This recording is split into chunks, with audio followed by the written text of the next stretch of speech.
This was maybe the most important day, single day in World Cup qualifying thus far, because 6 teams have officially mathematically qualified for the World Cup that yesterday were not mathematically. 6 teams have secured qualification, and that is a massive number, right? That gets us over the halfway point for the number of teams that are going to be at this World Cup, and that is obviously a big deal. A couple of continents in Asia and Africa finished booking all of their automatic qualifying spots, and Europe had its first team book a spot as well. And there was obviously a lot of drama involved with all of that, so let's just swan dive right into it, shall we? Starting with Africa, where we had a very, very, very fun early window. And I'm not talking about Gambia beating Seychelles 7-0, but Seychelles has certainly proven it's the worst team in Africa, so that's a lot of fun. We had a lot of nonsense going on in Africa today, and it started with the 12 o'clock window, which on your screen here, it's going to run from Algeria down to South Africa. So the deal here is that Algeria and Uganda's coming into this, and if they win, they have a chance to get, they stay alive, right? They have no chance to actually win their group, but they could be a top 4 team in second place. The second place table was a mess all day, because for the majority of qualifying, every website that keeps live scores updated assumed that the second place table was going to be based off of total points. Turns out this wasn't the case. So much so, the misconception was abound that the African Federation sent out a reminder email to all of the federations and everybody involved, right, to say, look, we are removing the bottom place team because Eritrea dropped out of qualifying, which means it's unfair for the one group that plays 2 less matches. So they remove the bottom place team. Why not do, win percentage or whatever? Because then you wouldn't be able to factor in a natural goal difference. So you just remove the worst team in the group, which is going to end up helping one team massively. The result of that meant that if Uganda won, all they needed was a couple of different combinations of things to happen. And I'll tell you what, for the majority of the day, Uganda was winning. They scored in the 6th minute, and it didn't fall apart until the 81st minute when a penalty went in for Algeria. But as you'll discover, Uganda was not going to the African playoff already at that point. They would have known that they weren't going to the African playoff at that point. Now, there was a pretty horrible situation where the goalkeeper for Uganda got literally knocked unconscious while giving away the penalty. And he was stretchered off and had like a seizure or something, so obviously hope he's okay. But this Uganda team was playing out of its mind. On the road against Algeria, you need a win. Doesn't matter by how much the win is, as long as Nigeria doesn't beat Benin. Well, shit. That didn't really work out for Uganda. Because the issue here is that, Nigeria's goal difference basically is better than Uganda's pretty significantly when it comes to being able to get into that second place position on the table. And Nigeria showed up and beat the pants off Benin. They beat the brakes off Benin. It feels like a lifetime ago, but if Benin won this match, granted it was in Nigeria, if Benin won this match, Benin would have been going to the World Cup today. That would have happened today. Benin would have gone to the World Cup if they had beaten Nigeria. I mean, it seems so far away now. This is not the Nigeria we saw losing to Rwanda or Lesotho or whatever the fuck happened. This isn't the Nigeria we saw win one, of its first 7 matches, I believe, in World Cup qualifying. Then they showed up and won their last 3 and pulled off the impossible. But first, we are going to honor South Africa, who, despite a 3-point deduction for sheer stupidity, did not get stopped from going to its first World Cup since 2010. They even tried to stop themselves. They blew their foot off with a shot. I mean, they didn't just shoot themselves in the foot. They blew it clean off. They gave 3 points to Lesotho and took 3 points away from themselves. I guess they were lucky they didn't do that against one of the other teams that they happened to beat, but they only won 5 of their 10 matches. They actually won 6 of their 10 matches. They get the 18 points. South Africa clinches a World Cup spot from this group. Now, if Benin had won, South Africa wouldn't have been able to do a damn thing. And because of the way the point system worked, for the second place table, South Africa had a 0% chance of making it to the top 4 on the second place table. So why did Nigeria? Because Nigeria obviously ends on 17 points. Nigeria, however, got 15 points against teams that weren't at the bottom of the group. They drew Zimbabwe twice. And all because Eritrea withdrew from qualifying. Nigeria was not punished for that, at least in the second place table. They obviously were in the fact that they didn't qualify.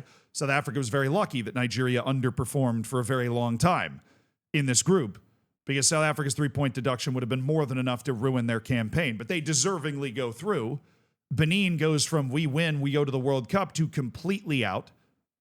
Right? They are eliminated from the World Cup today, which is just a brutal, bitter pill to swallow for a nation that had no hope. And then all of a sudden, South Africa's gone, and Benin pulls off a win in their last match against Rwanda, and they're going, hell yeah, we got this. And then they got a giant dose of reality from the Super Eagles, who just knocked them right back down into third. But because of that, Nigeria now ends on 15 points against teams that aren't at the bottom of the group, which is pretty solid. It also means that this goal difference is accurate. Granted, this goals for is too lower because both of their draws, this is 13-6 right here, because both their draws against Zimbabwe were 1-1. And that's how you bring us into this table. And this is where you realize how fucking ridiculous this was from Nigeria. This is the great escape.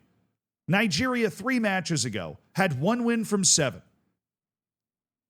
And at that point, they were behind Rwanda. They were the Willem Dafoe meme looking up. They had no hope. I made a video saying they were dead in the water. They had basically no chance here.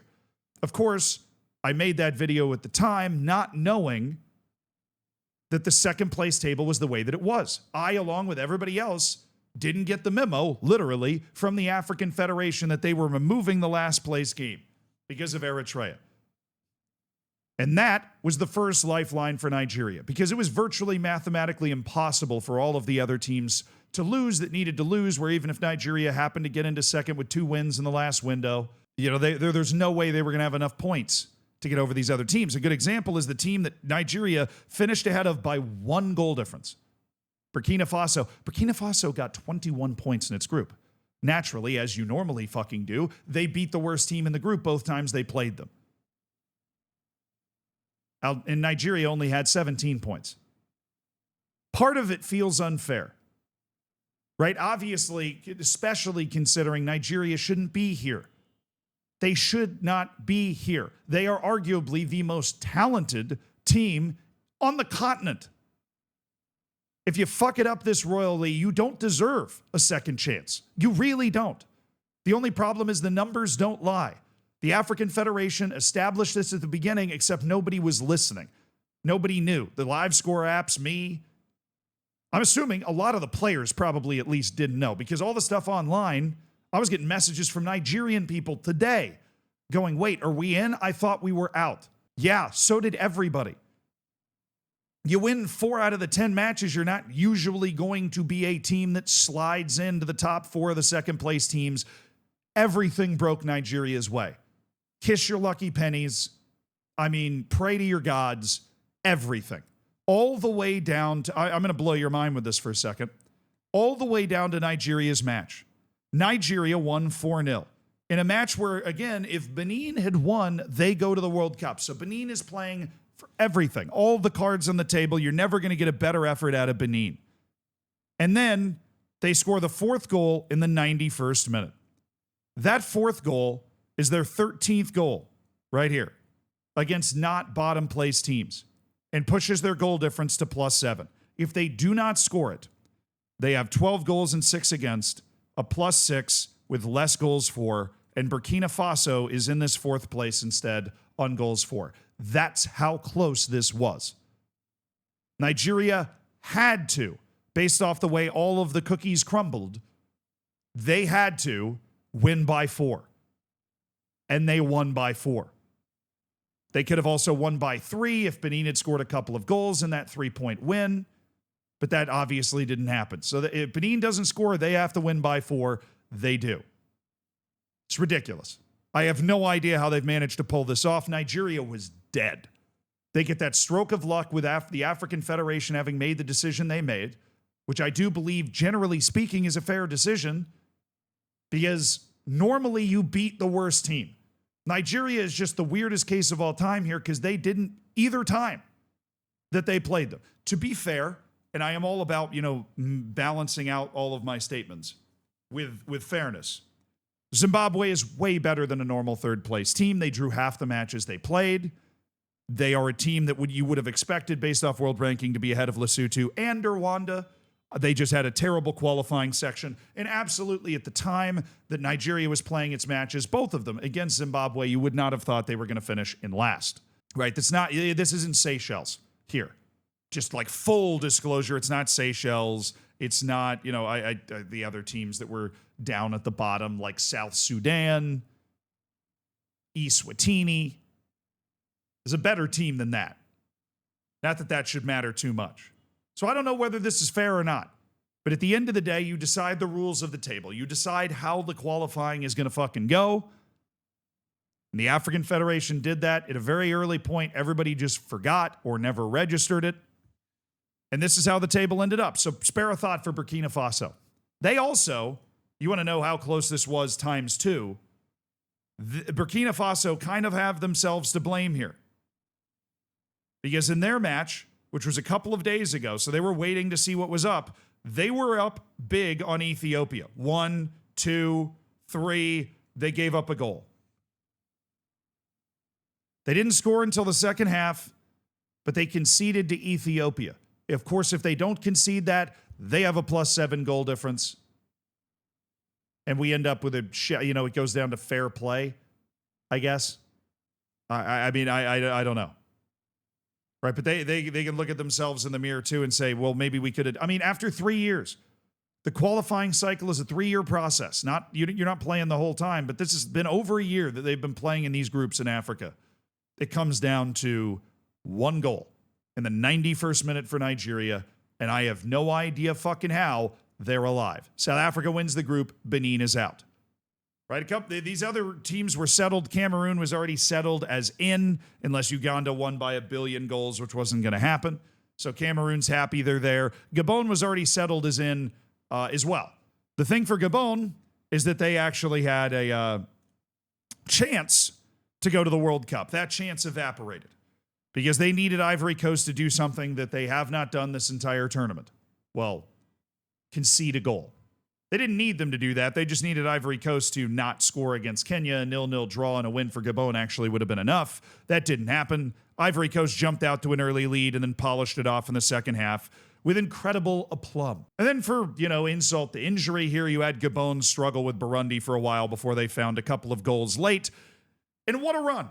What a run for Gabon. By far the best second-place team in all of Africa. They finished with 25 points, 1 point behind Ivory Coast. They beat every single team that was in Ivory Coast.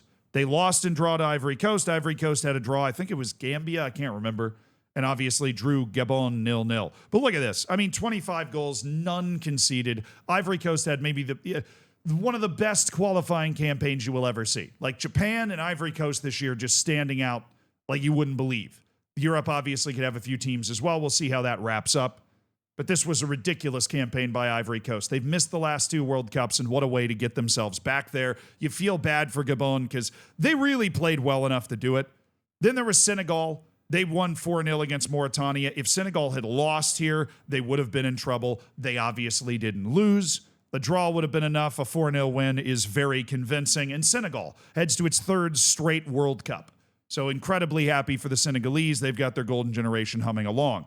Now, the other drama here, the other sad part for Burkina Faso is if DR Congo doesn't win this game, they do not jump to here. They would be on 14 or 13 points instead of 16, and Burkina Faso would have the 4th spot. But that obviously did not happen. The DR Congo, who's been to the World Cup once before when it was named Zaire in 1974, managed a 1-0 win against a very difficult-to-play Sudanese side and just hung on for the rest of it. Hung on for dear life. Not a very exciting match after that goal, as you can imagine. But the result is a playoff. Gabon against Nigeria, DR Congo against Cameroon.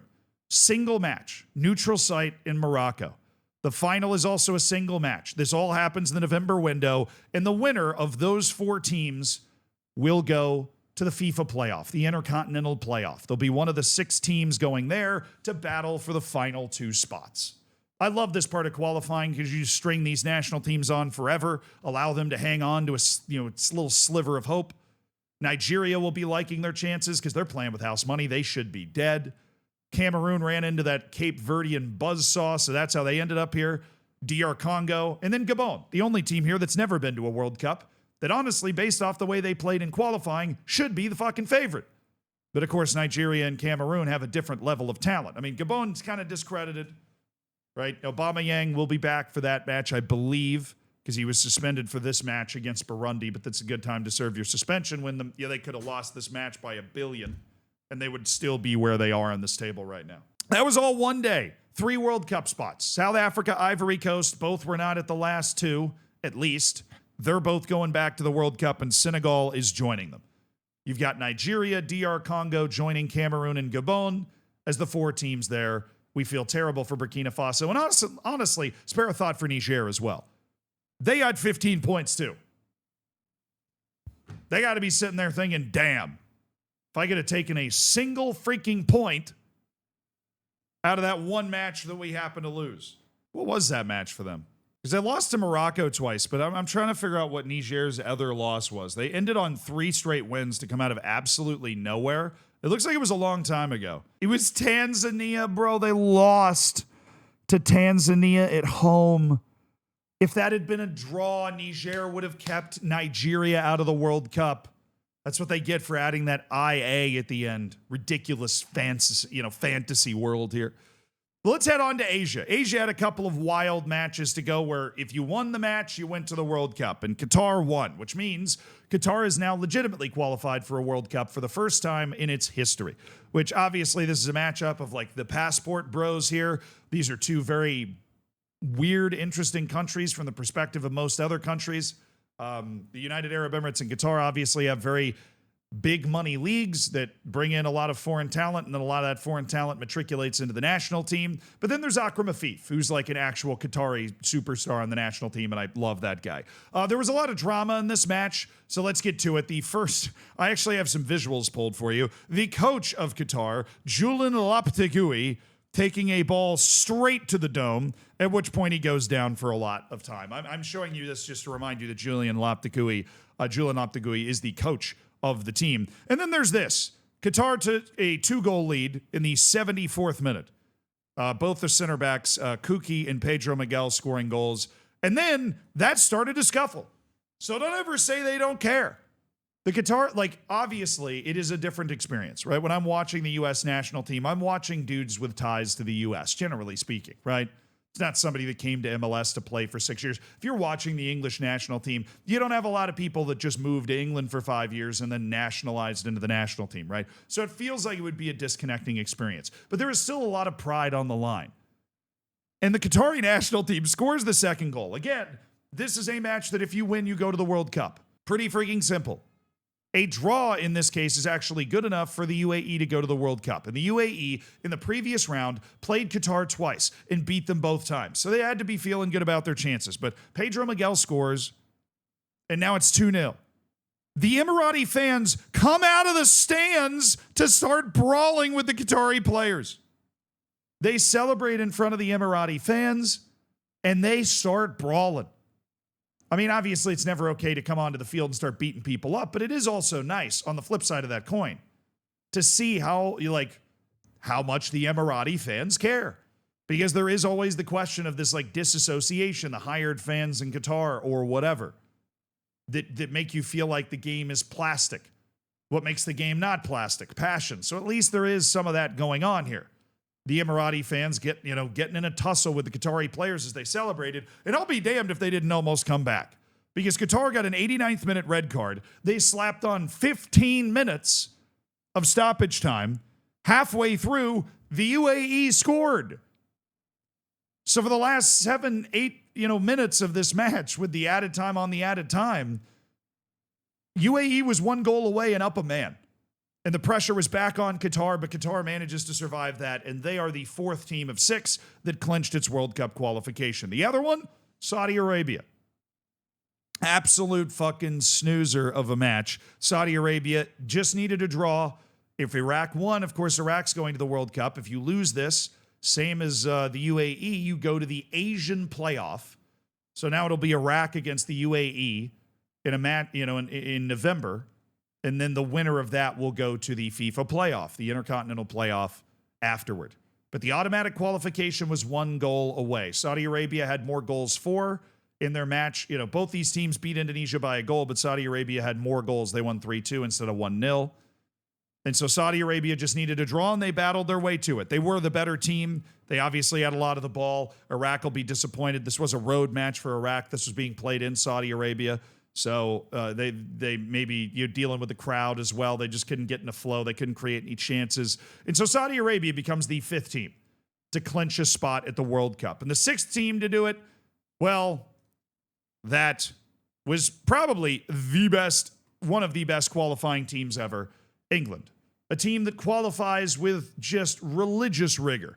They might struggle sometimes when they get there, but they have qualified once again with a 5-0 win in Riga. Obviously, they would have been expecting to pull this off. They are 7 points clear of Albania with 2 matches to go. Albania nearly had a massive guffaw, a massive laugh, because Andorra actually jumped out in front against Serbia.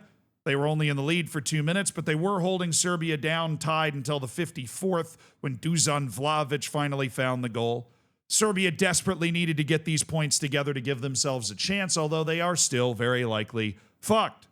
They play England in their next match. Albania plays Andorra. And unless Albania also struggles with Andorra, that'll create a 4-point gap for Albania with 1 match to go, sending Albania to the playoff and Serbia home.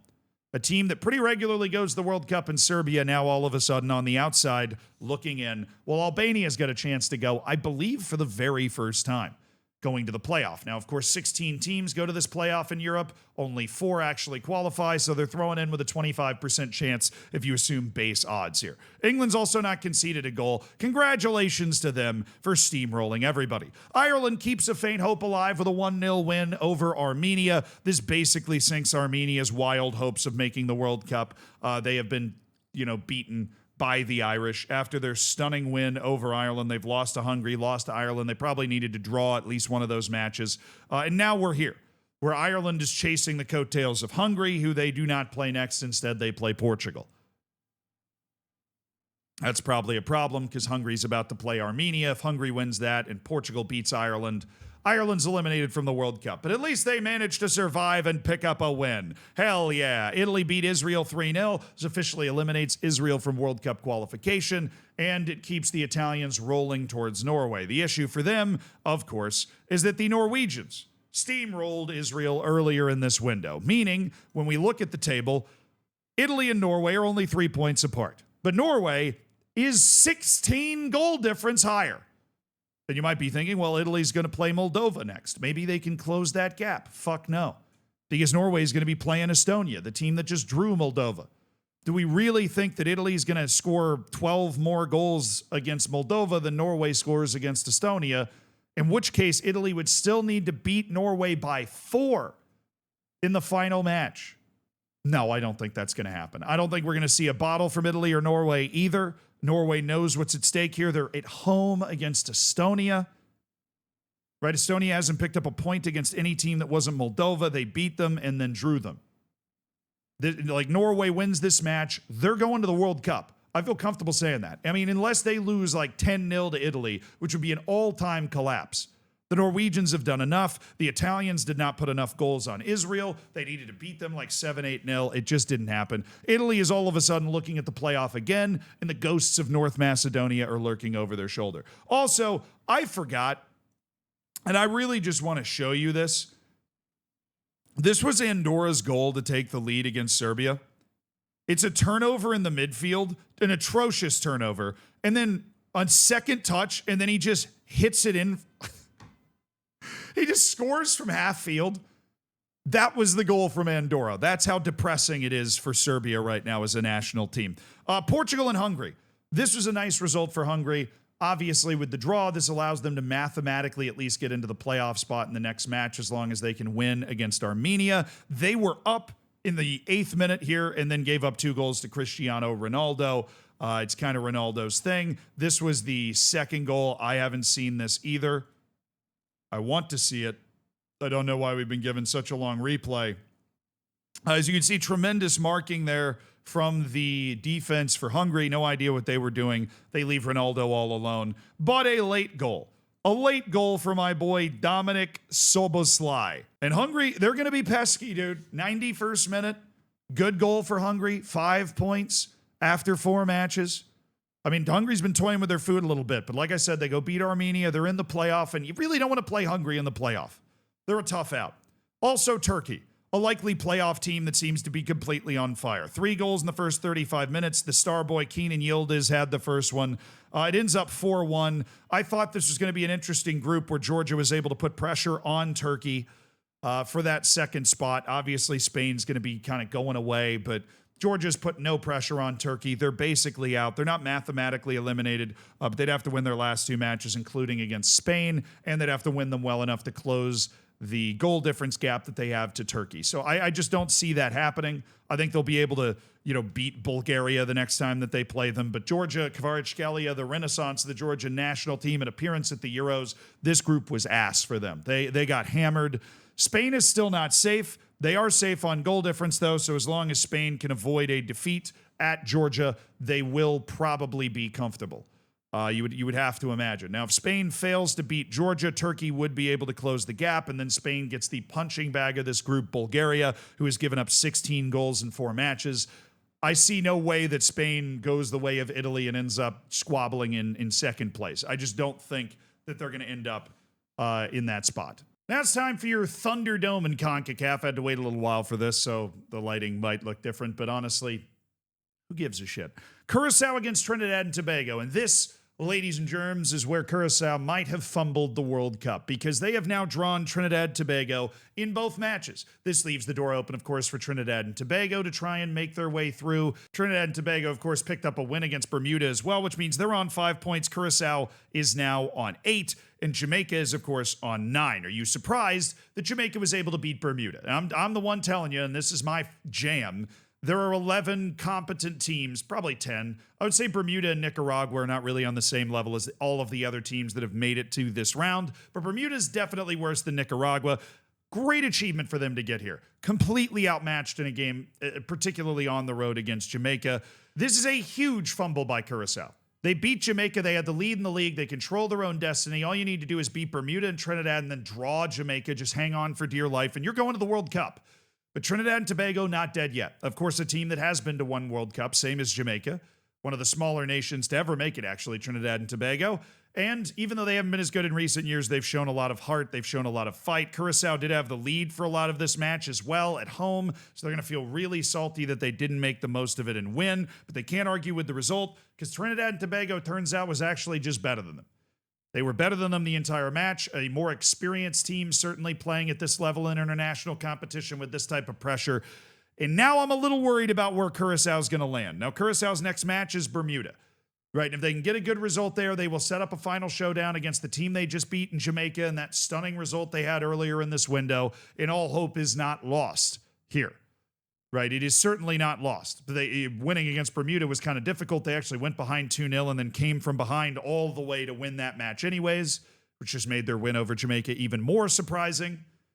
But the good news is, you don't have to roll right into Jamaica. You got to warm up against Bermuda. They can try and get a result there. Maybe Trinidad and Tobago, who's also playing for their life, can get a draw against Jamaica. That would put Curacao back in the lead. There are definite possibilities here. Jamaica won 2-0 at home against Trinidad and Tobago. They have to go on the road. I know from personal American experience, on the road against Trinidad and Tobago, shitty field, tough result to get.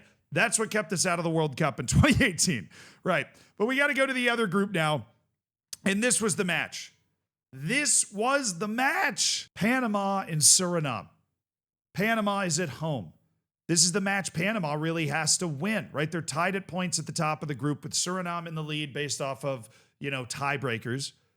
Panama's, they are the World Cup team in this group, right? The other two teams in this group are El Salvador and Guatemala, and those are the two teams that are lower in this group, to be honest with you. Panama also has a strong football culture. I mean, look at this. I love this clip, by the way. They were outside Suriname's hotel singing, chanting, and dancing, trying to keep Suriname's players up, and in a very Caribbean CONCACAF moment, Suriname's players just came down and started partying with them. They're bumping music. This is the Suriname national team right here, dancing with the Panamanian fans outside the hotel. One, absolutely love this. Great way to handle it. Let's stop trying to pretend we're not affected by the crazy loud noise outside the hotel. Go have a little fun with the guys for half an hour, and then kind of go back to sleep. And you will at least endear yourself to these fans a lot more. I love the fact that you can see there, they brought a Suriname flag down. You know, they're just repping it through and through. All of this is awesome for Suriname. But the crazy thing about this match is Suriname takes the lead in the 21st minute, a counter play, and Suriname holds that lead for 70 minutes. We get to the 96th minute of the match. If Suriname wins this, they're 3 points clear. Their only matches left are El Salvador and Guatemala, right? They're playing easier teams in Panama. Obviously, it's Suriname, and before going into this group, I would have probably picked Suriname to lose to El Salvador and draw Guatemala, but here we are. Right? They would have those two matches between them in a World Cup with a 3-point cushion. That's pretty sexy. But then Panama shows up, and look at the scenes on this goal, dude. Look at the scenes on this goal. You got the ball played in. It's kind of a lazy ball. It's a siege. It's been a siege for a while. Panama gets the goal. The camera's literally shaking. They grab the ball to try and go get another, right? They're putting the pressure on the underdogs late. But look at the crowd. Look at the crowd in Panama. Look at what it means. This is why I love World Cup qualifying. This is why I love World Cup qualifying outside of Europe, right? Because obviously Europe gets to be the mecca of football most of the time, but you get big matches in Panama, big matches that bring everybody together. Fucking wild scenes, right? Just an incredibly important goal for Panama. The other match was a big surprise as well, actually, because El Salvador went out and lost at home to Guatemala. This is Guatemala's first win in the group, and all of a sudden injects a lot. I mean, this group is awesome. 6-6, 5-3. Everybody's within one match of the top of the group going into the final match window. If El Salvador shows up and wins its last two matches, they could still go to the World Cup. I mean, the possibilities here are endless. Guatemala grabbing their first win. They're now a point away from an automatic spot going to the World Cup. Right? This is a country that almost entirely has its team playing domestic football. Right? Nobody outside Guatemala really knows a whole lot about what this national team is doing, what they're capable of. They had a surprise semifinal run at the Gold Cup, so clearly they're putting stuff together, and now here they are causing problems again. The next match is Suriname-El Salvador. It is a home match for Suriname. That after the draw against Panama, which again, that's a good result. This probably should have been a loss, but they're going to be bitter that they couldn't hang on those last couple of minutes. That's Suriname's opportunity. They got to be able to win at home against El Salvador, who's lost 3 of their 4 matches in this group, which is a bit of surprise after they beat Guatemala the first time. Suriname went to El Salvador 1-1. They need to do it again at home. Panama's playing Guatemala. Obviously, Guatemala is a team that gets stuck in. They've only lost 1 of their 4 matches. Now, their loss was not to Panama. They drew Panama in Panama the last time they played. Now they're playing in Guatemala. Panama is not out of the woods. Suriname's not out of the woods. Guatemala wins at home against Panama. All of a sudden, they're jumping into second. They're looking good, right? They're looking competent. And then Suriname, of course, is just hanging out at the there are so many. It's almost not even worth me breaking down the possibilities here, other than me telling you the next match and what happened before. If Panama and Guatemala draw again and Suriname goes and beats El Salvador, Suriname's feeling really good. They're 2 points clear going into their last match against Guatemala, who will also be playing for their life. But if you're looking for crazy drama in November, Group A in CONCACAF will give that to you. Literally, no matter what happens, this is going to come down to the final day, and it is likely going to involve at least 3 teams that are still alive for a direct World Cup berth, which is just awesome, right? Just fantastic. The second place standings, which are relevant for CONCACAF, currently look like this. The team from the Cura'cao Jamaica group looks like they're going to be in a good second place spot. There is no playoff here. If you finish in the top 2 of the second place teams, you go directly to the Intercontinental Playoff, the FIFA playoff thing, where there will be 6 teams vying for 2 spots. So you stay alive, but you'd much rather get the automatic spot than go play like Bolivia or Cameroon or whoever the hell else is going to be there.